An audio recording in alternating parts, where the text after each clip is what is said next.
Hello everyone! So, tuturuan ko po kayo kung paano gumawa ng cartoon or animation or Vexel art gamit ang Picsart. So, pasok po kayo sa Picsart. And then, humanap na kayo ng picture na gusto niyong gawin sa Vexel art. Teka, patalastas. So, X mo lang yan.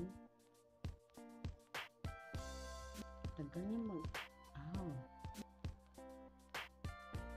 Okay.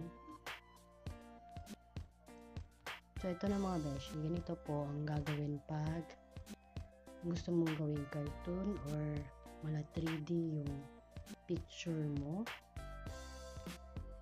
or parang Vexel art. So, pumunta ka lang sa picture na gusto mo. Punta ako dun sa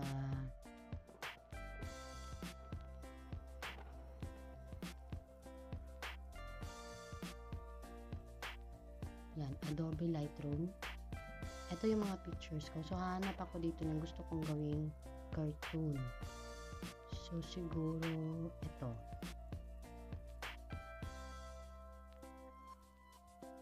Skip mo lang yan. Mga ads po yan.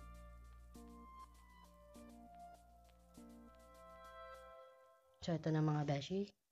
X mo lang kasi ang daming ads ni Picsart. So, pumunta ka sa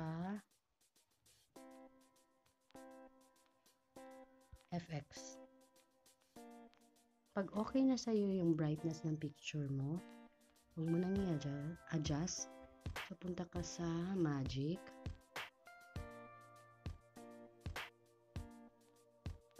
Ayan. So, una ka muna kay Flora. Pag nag-Flora ka, ganyan yung mukha lalabasan. Pero pwede mo nang i-adjust. So, i-fade mo siya siguro depende sa gusto mo. So, let's say gusto ko 76. So, pagkatapos ni Flora, punta ka kay Moonlight. So, click mo lang si Moonlight. Ayan. And adjust mo lang ulit.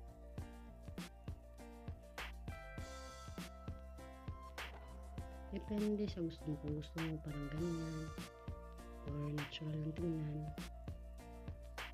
So, 6 to 8. Depende sa'yo kung yung mag-adjust.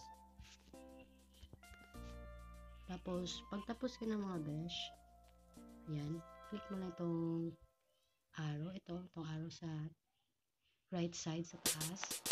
Click mo yan.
And then, click mo lang itong arrow na nasa right side, sa itaas.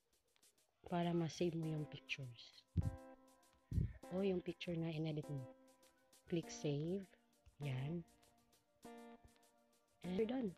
Ganun na po kadali mga bash. So, sana may natutunan kayo sa araw nito. And bye! See you next time. And don't forget to like, share, and subscribe. And click the bell button for more notifications. Bye! See you!